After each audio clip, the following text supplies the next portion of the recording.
Okay, so today, so someone asked a great question. What's the point of journaling? Dr. Gill, you don't talk about journaling anymore. What's kind of the thing about journaling? And it kind of got us onto an important subject of as to why we journal. At NOM, we use a very long, big definition of journaling. Journaling is the process through any which way, whether it's through drawing, through writing, through talking, of understanding how your mind thinks. Because the reason people get kind of stuck in life is because their mind is crazy. That's not a clinical term, but that's what's happening. The mind it's like barking like a dog. It can't stop. It's just left, right, left, right. It's someone walks, it's over there, and then someone walks over there, it's over there. Okay? And people go with it. Imagine running after a dog's every need and making that the sole purpose of your life. The dog wants to eat, you run with it to go and eat. The dog wants to pee, you run with it. Dog wants to play, you run with it. And your whole day, what do you accomplish? About as much as the dog. Which isn't, I mean, that's not a bad thing if that's where you're at.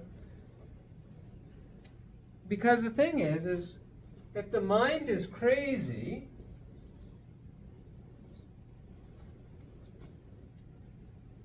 and you think you're your mind, then your life becomes crazy. When you start listening to everything your mind tells you, and you think it's true, you buy what is sold, then you become that. The reality is the mind is different than you. You are not your mind. You won't understand that. People in early recovery come and they act on every whim of their mind, and their mind says drugs, drugs, drugs. And then they go drugs, drugs, drugs, and they end up homeless or without money or without this or that, or, you know. The thing is the mind is a tool.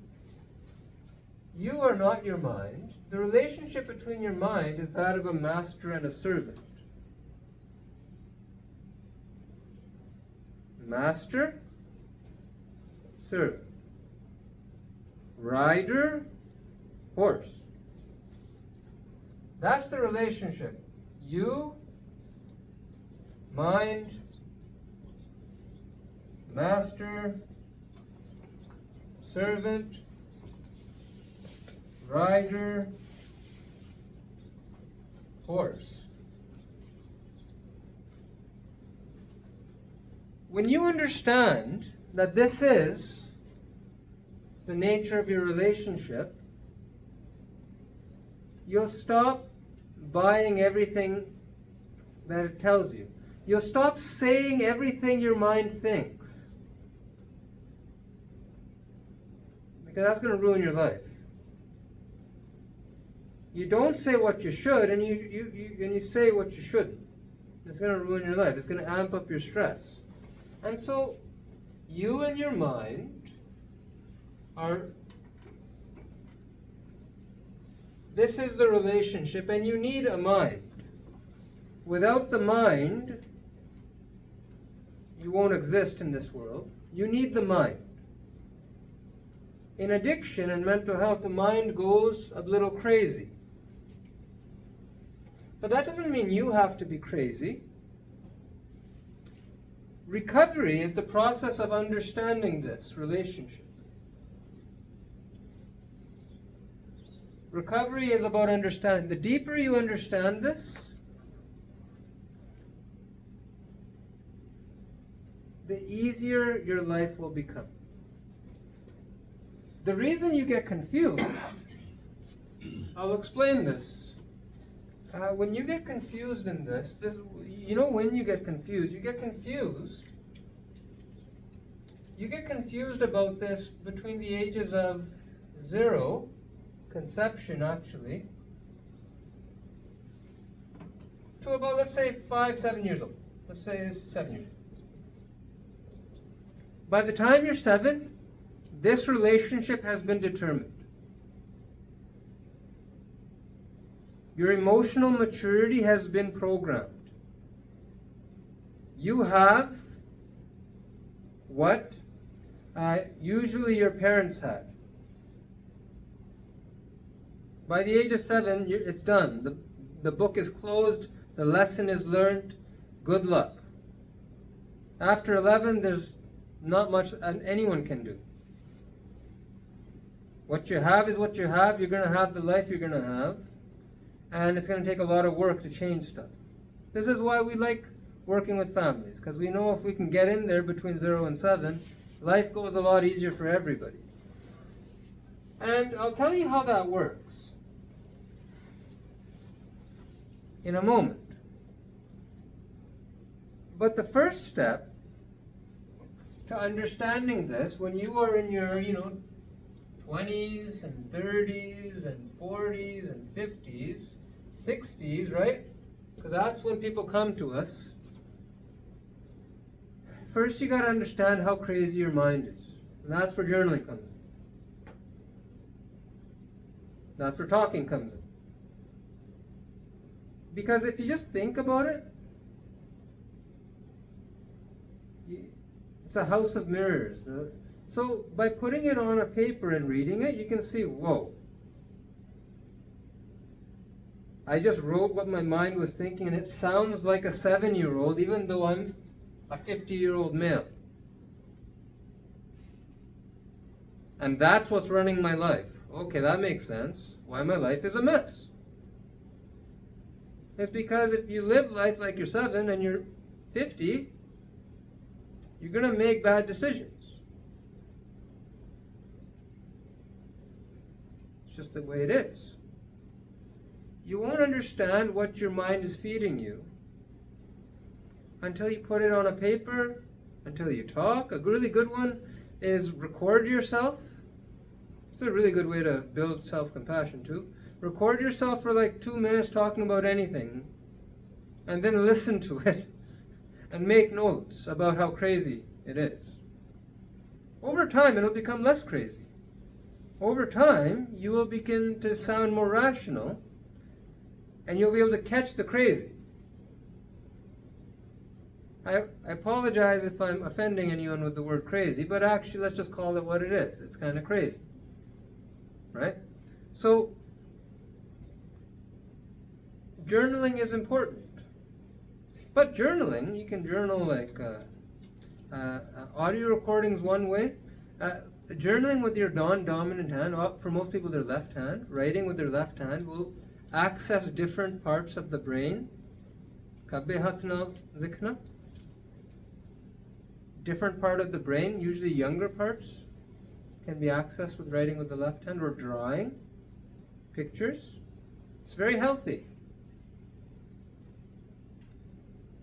All as a way for you to understand that you are not your mind, to clarify the relationship of you and your mind, and then learning the tools, all the tools like that can be used to shift it, breathing and flash and tapping and prayers and spirituality and this and that, meetings. There's lots of ways to shift it, but you have to understand what you're shifting. You're shifting this. Because you're going to go between this state, you're going to go back and forth. Someone asked, person with addiction meeting with person with addiction. When both people are well, you both may understand this. When people are unwell, you may shift back to this. Act like your mind is telling you, say everything you think everything you thinking is real. Stresses your life out, relapse, messed up, detox, okay. It's a cycle, it's back and forth. If you're journaling, you're getting it out faster. Now, there's an aspect to this I would like to talk about around one of the crazy aspects of the mind. And I'm just going to do it here. So, one of the aspects of the mind is what we call relationships. So there's two kinds of triggers. There's simple triggers and there's complex triggers. Simple triggers are like, I smelled alcohol and then I want to drink. Simple. I saw cocaine and I wanted to do cocaine. Someone talked about cocaine and I wanted to do cocaine. Simple triggers are to be avoided until you have the resiliency to resist them. And nobody who's been addicted to cocaine can ever be in the same room as cocaine. Ever. Lots of people think they can, but no one actually can. Cocaine hardwires deep stimulants, actually. But to be honest, best to avoid the simple triggers. So the thing is, complex triggers are relationships. And I do want to talk a little bit about how this works, because this is very important. Addiction's a disease of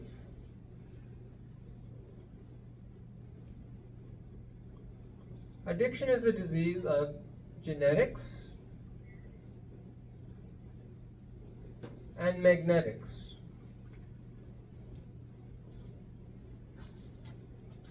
Genetics because, mom had it, you're probably going to have it. If dad had it, you may have it, you're probably going to have it. It's a bigger chance. पर दादियाँ addiction चल दी है. And so, but people don't think about the magnetics. So someone tells me, I haven't done recovery, but I met my partner and neither of us were in active addiction.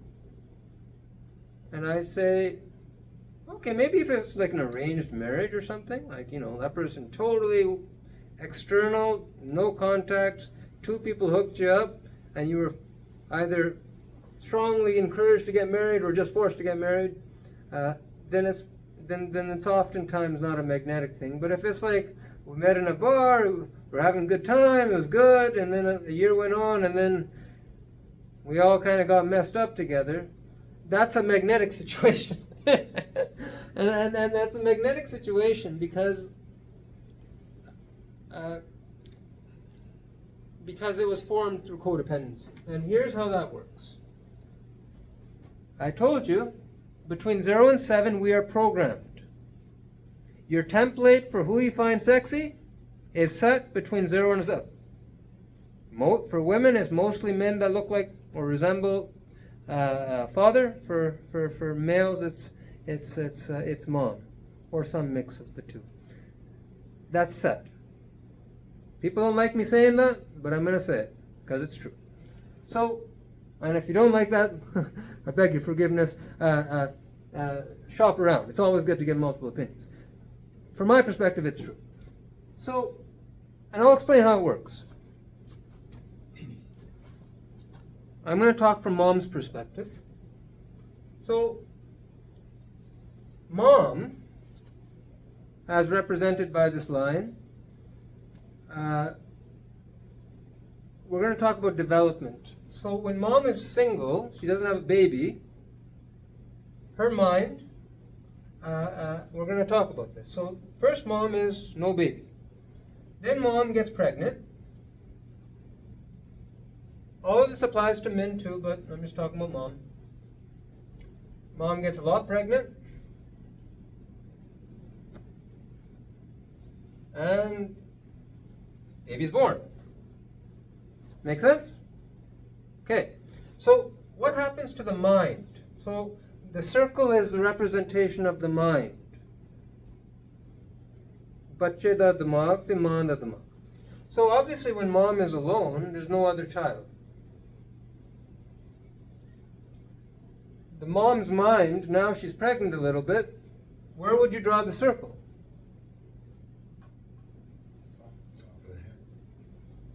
Probably like inside mom, right? Little thing inside mom. Pregnant. Make sense? Mom's mind and child's mind are connected. Right? As she gets more pregnant, that mind starts to drift to the outside and starts to get a bit bigger, a little bit more independent, right? And then baby is born. Now where would you draw the circle? Outside, right here, right?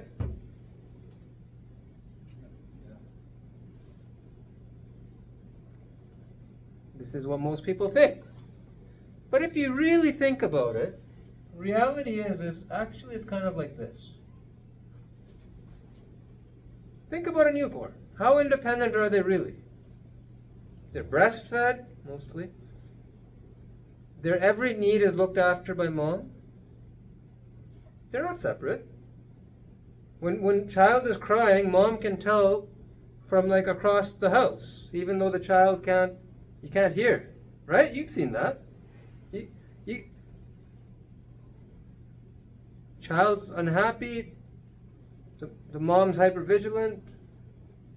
Mom and child are very connected.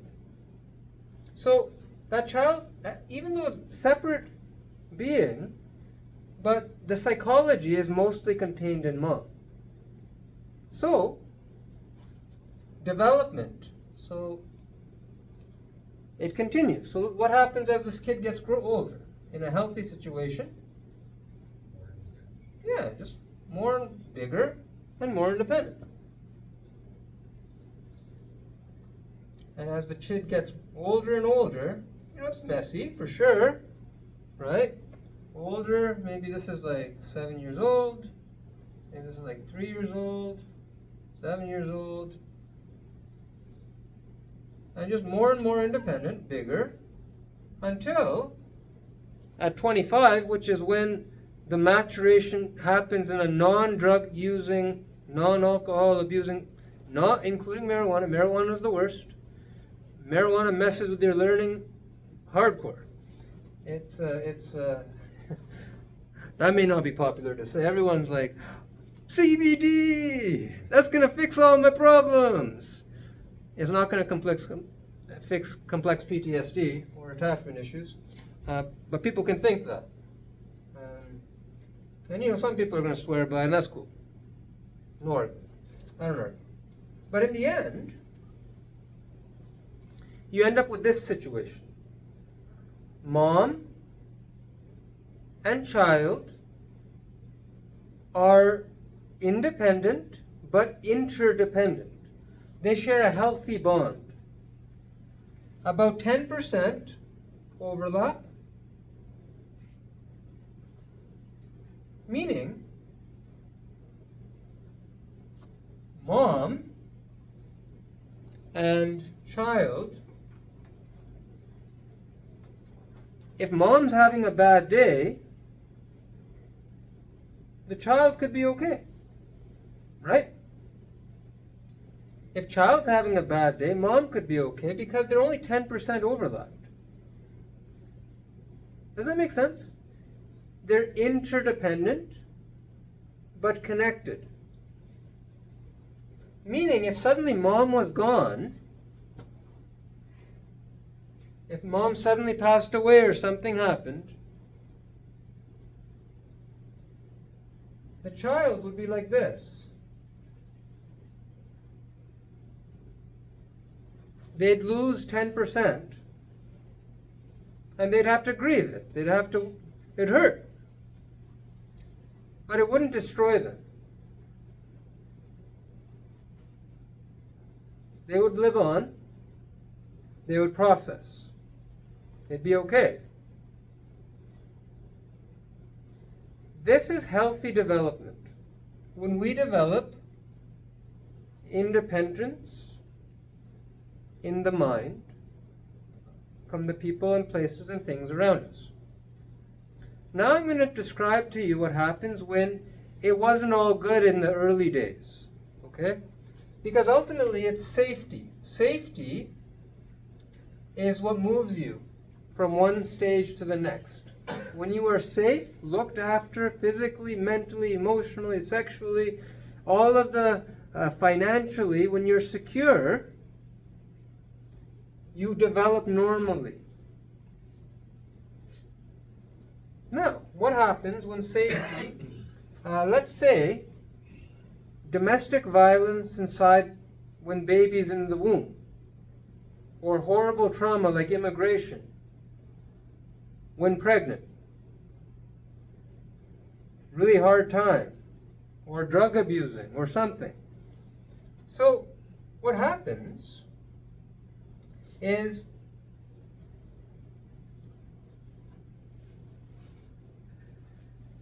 whenever that stuff started, let's say it started here, right after birth, divorce, separation, drama, argument, domestic violence, here's what happens. Instead of going to this nice development, we take a detour. So we'll call this the healthy line. Healthy and safe. Now, let's say at this age, let's say at 6 months old, unsafe, unhealthy. What ends up happening, development continues, but here's what happens. The baby continues to grow, continues to mature. It's messy, but the end result is this.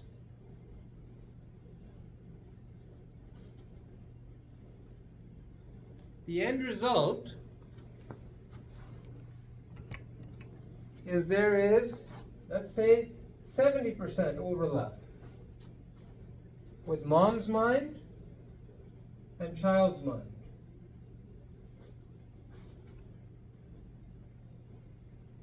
What does that mean? That means if mom's unhappy, what's going to happen to the child's mind? By the way, this is going to be like a 25-year-old, okay? So mom's child, not like a child.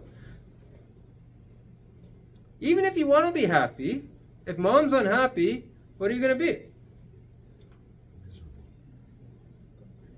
You transmit 80%, 70% of her stuff comes into you. So when she's down, you're going to be down.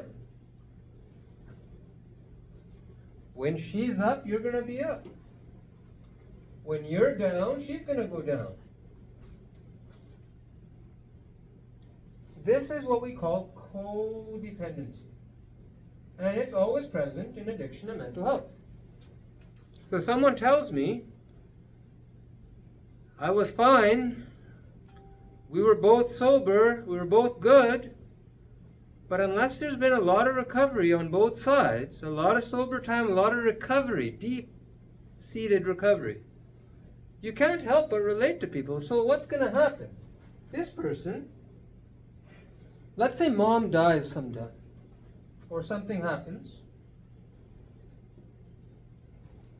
Mom's not there, and so what's going to happen is, this person's psychology will be like that. 30% there, and they just lost 70%. Is that person going to be stable? Do you think someone could just suddenly lose 70% of who they are and be okay? Yeah? You're going to be a mess. Not going to recover. Not going to deal with it. In fact, do you think anybody is going to stay like this? Or are they going to do something about it? Going to do something. Have to do something, because the mind cannot withstand 70% vacancy. Vacuums are not good in the head. Psychologically, not going to happen. So, what are they going to do? They're going to find people. They're going to find people, places, and things to fill the hole. Do you think they're going to find normal people, places, healthy people, places, and things to fill the hole?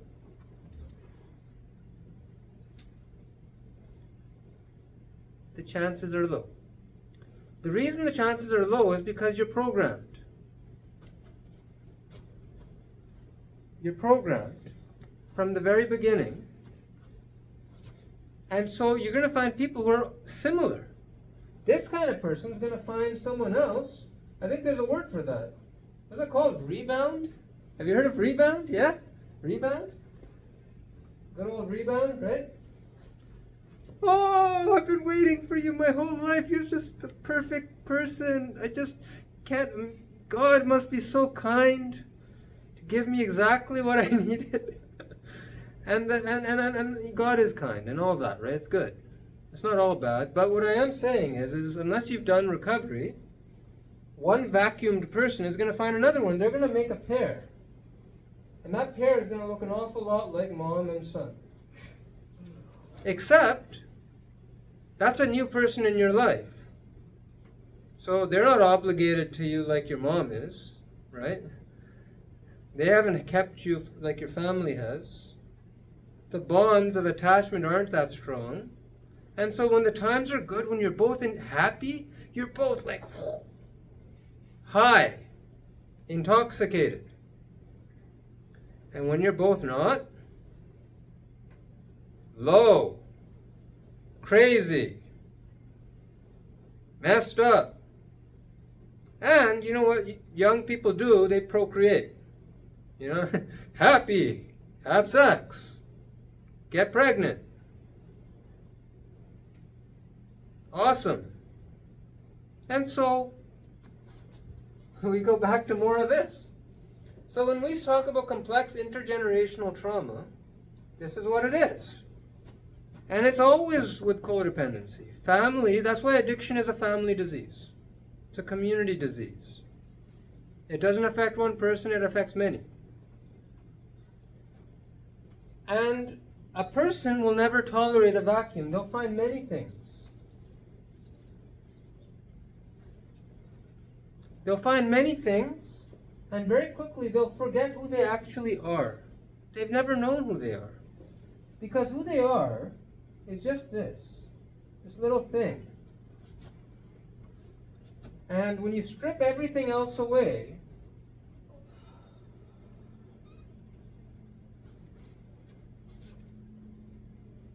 it's that.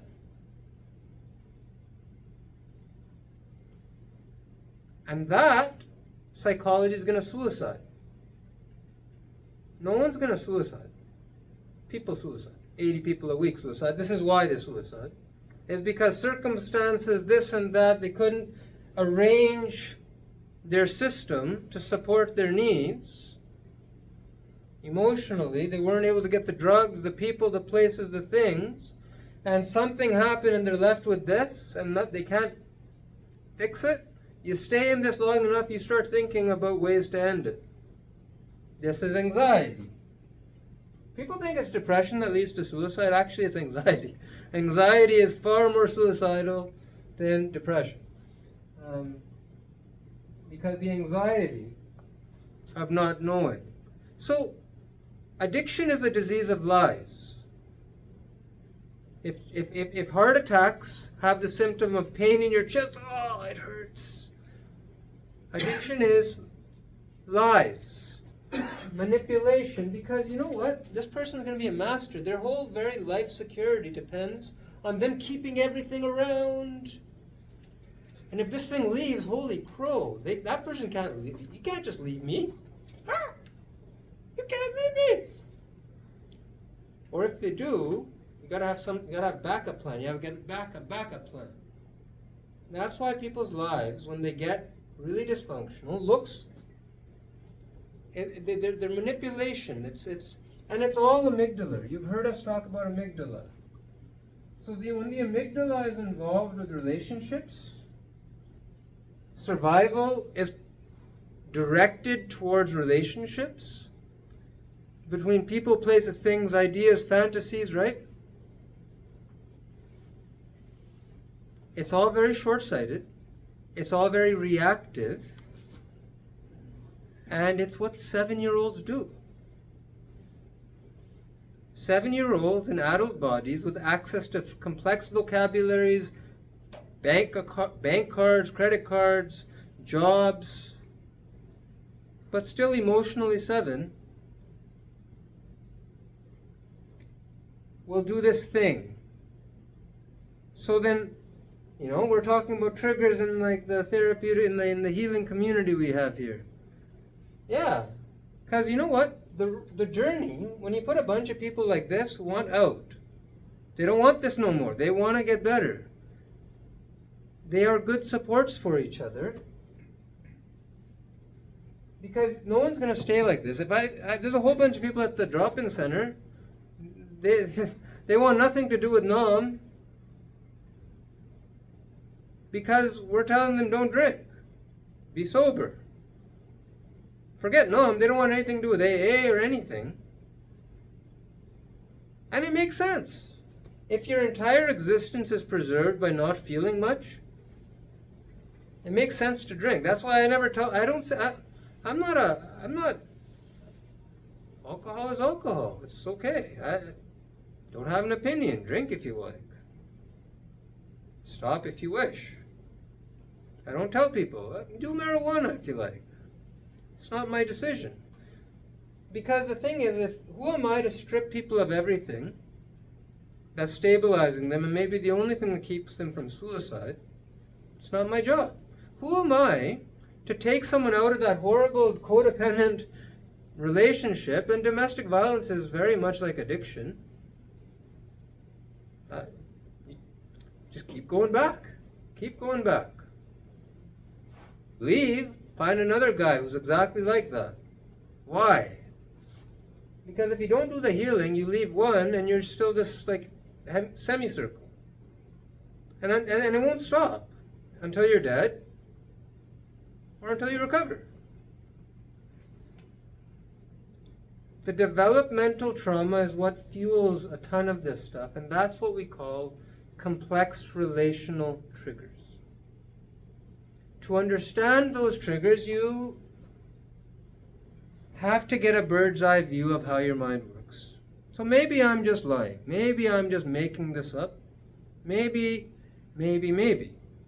Confirm it. Figure it out. Start writing your thoughts.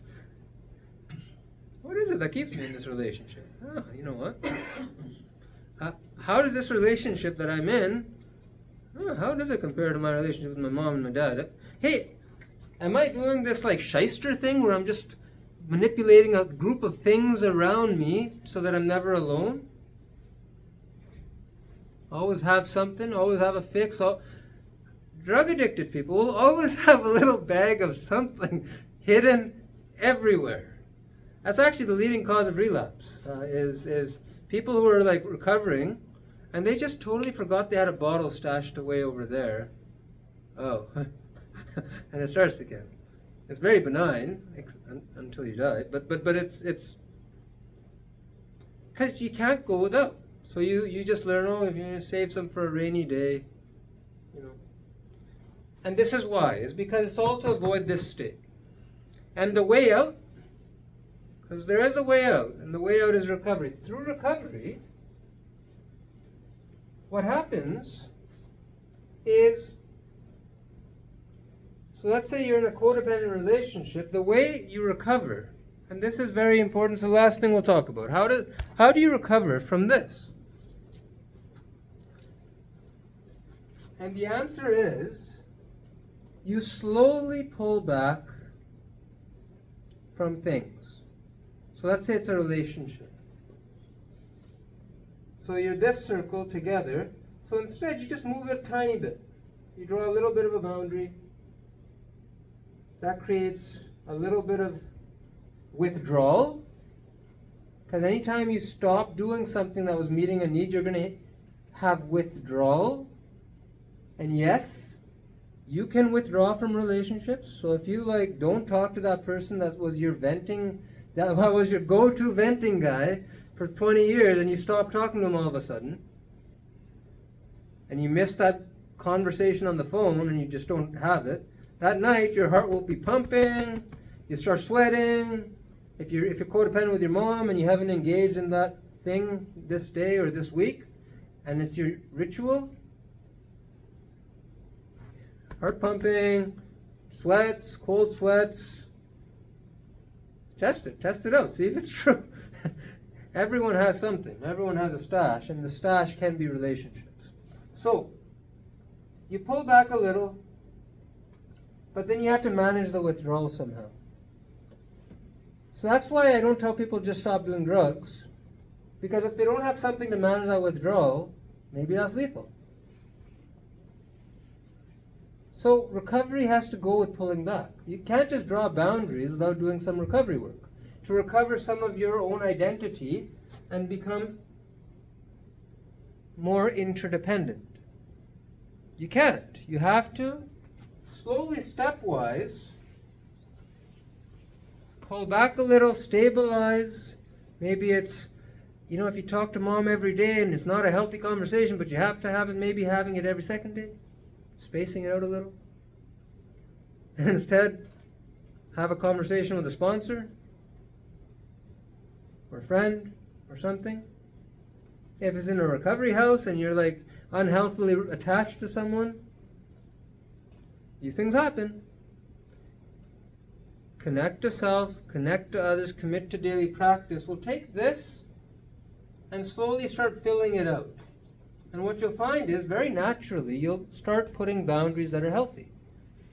No, it's a gradual process. People talk about de-addiction, going somewhere, getting fixed, getting it done. No. Because you don't go from this, not knowing who you are and always having something else, people, places, things, ideas. The thing is that you need time to adjust. And these people, places, things, ideas, PPTI, will slowly adjust. And that's why what happens is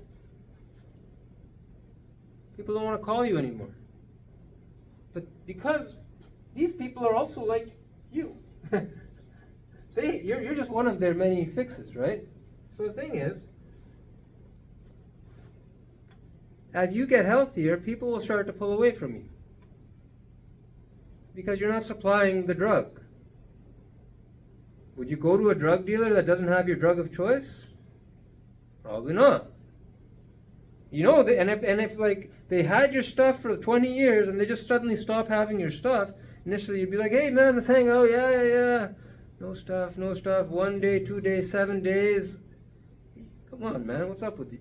And then you stop calling them. Because they don't have your stuff. Why would you waste your time? And that's what happens in life. Boundaries drawn in the context of recovery naturally will happen. You'll intuitively know. In AA they say, we will intuitively know how to handle situations which used to baffle us. And that's why. You start growing your identity, and all of a sudden, it's not so complicated. You don't have to talk to mom every second day if it's really triggered. So mom's doing some good recovery stuff, or dad, or what, I don't know the family situation, but I'm just using that as an example. So the thing is that you can gradually recover your identity. You can gradually come towards interdependence. And that's when complex triggers will become less triggering. So we have a variety of technologies that, certainly at NOM, but on every program. But we like to focus on triggers. We like to focus on ways to disconnect triggers, flash, root prayer, other things that we use in a gentle way, because it's complicated. Where you think your issues come from, you think it's all mom. And then when you get, as a therapist, when I get to the root of it, it's dad. Darn it, it was dad all along. I had a great relationship with dad, but it was dad all along. I'm not kidding. I stopped trying to guess where it all is because I don't know where it is. What I can tell you, it's almost always between 0 and 7. And it's almost always parents. So that's kind of the talk. Questions, comments before we close?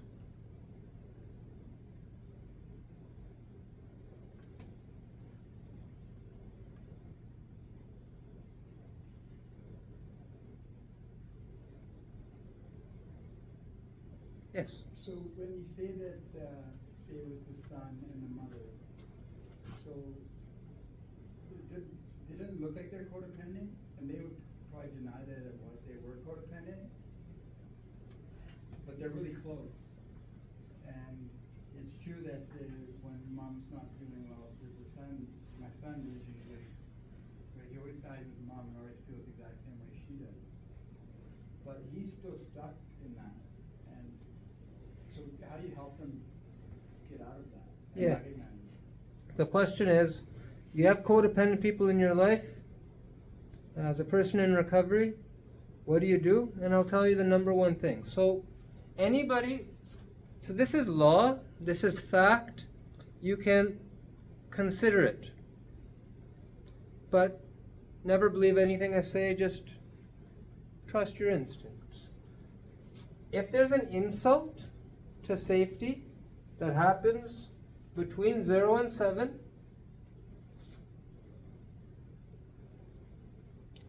this has to happen.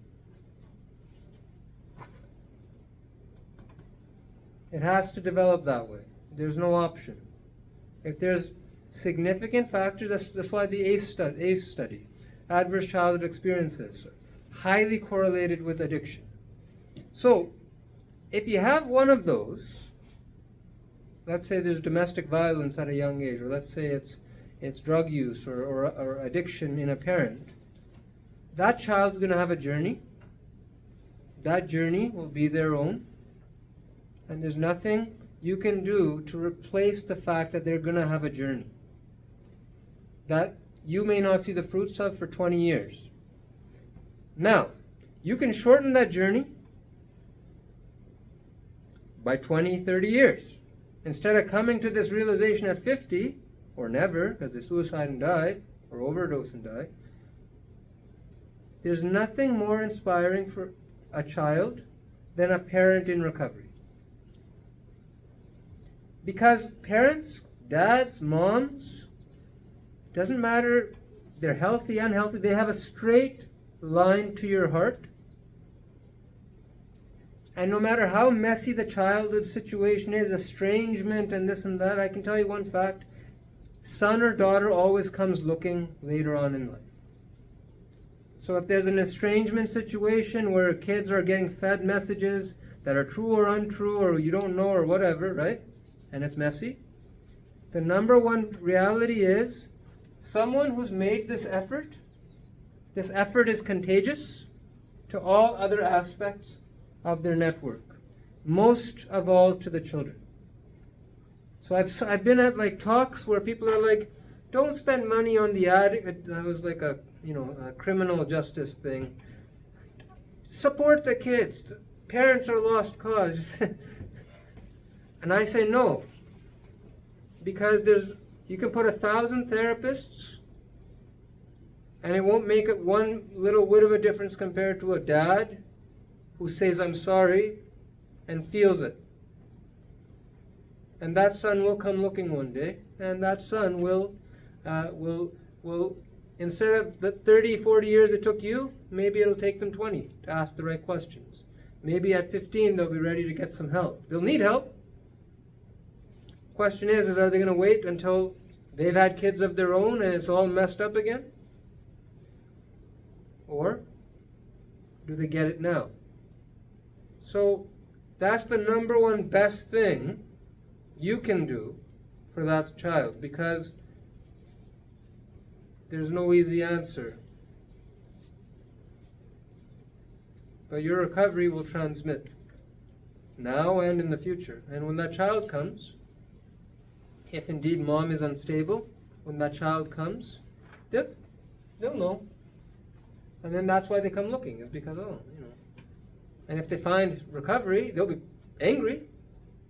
They'll grieve what they didn't have, the dad they didn't have, or whatever. They'll be angry, they'll be in denial, they'll be sad. Those are stages of grief. They have to do it. A child should have had safe, healthy environment. Didn't. Has to grieve that.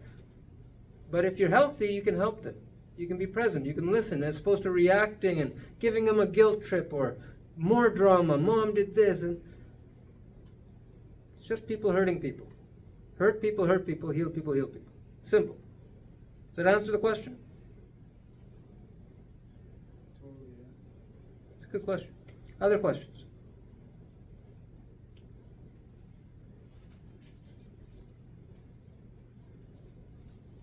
Last question.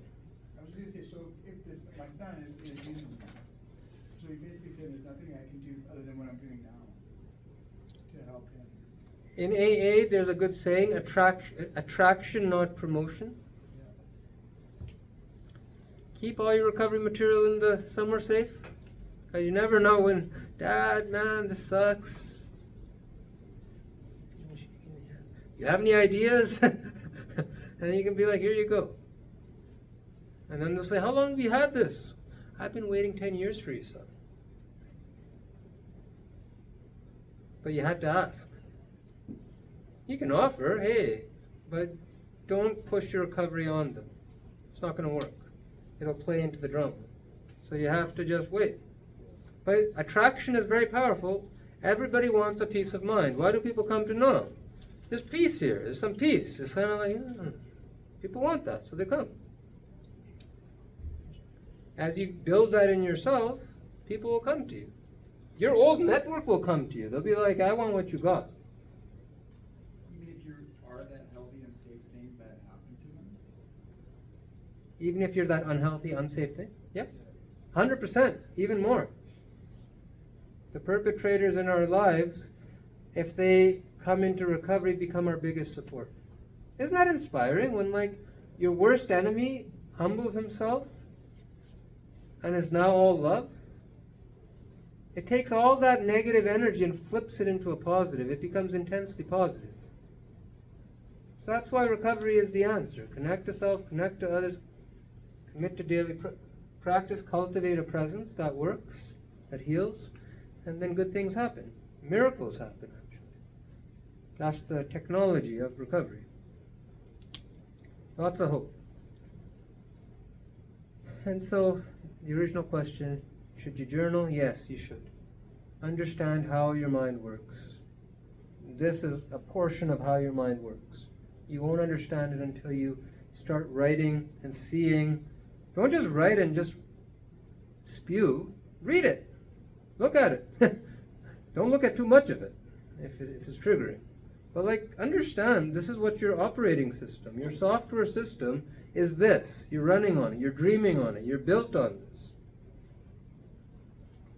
And then do something. Do something like prayers or zen out or, meditate or something. And then do it again. And see how it's changed. You will only then will you realize the relationship between your mind is that of a servant and a master and a servant. A rider and a horse. And meditation is the reins. Recovery is the reins, which you use to guide that horse to where you want. And the stronger it is, the more that horse can take you kilometers in a day. 50 kilometers in a day. You can't walk that easily. So we can do a lot of things with our mind. But most people who are codependent don't think they're codependent. Hence, families thinking they don't have issues, it's just the person with the addiction. No, I'm fine. They can't be fine. They can't be fine. It's intergenerationally transmitted, this issue. So, but most people won't think they have an issue. But as a family member starts to recover, they'll start to get a taste of it and they'll want it too. It takes decades. But hey, better late than never. Better that they get it at 40 than never getting it at all and passing it on to God knows how many more generations. So thank you. It was a longer video, but it's a good one, actually. We'll leave it at that. And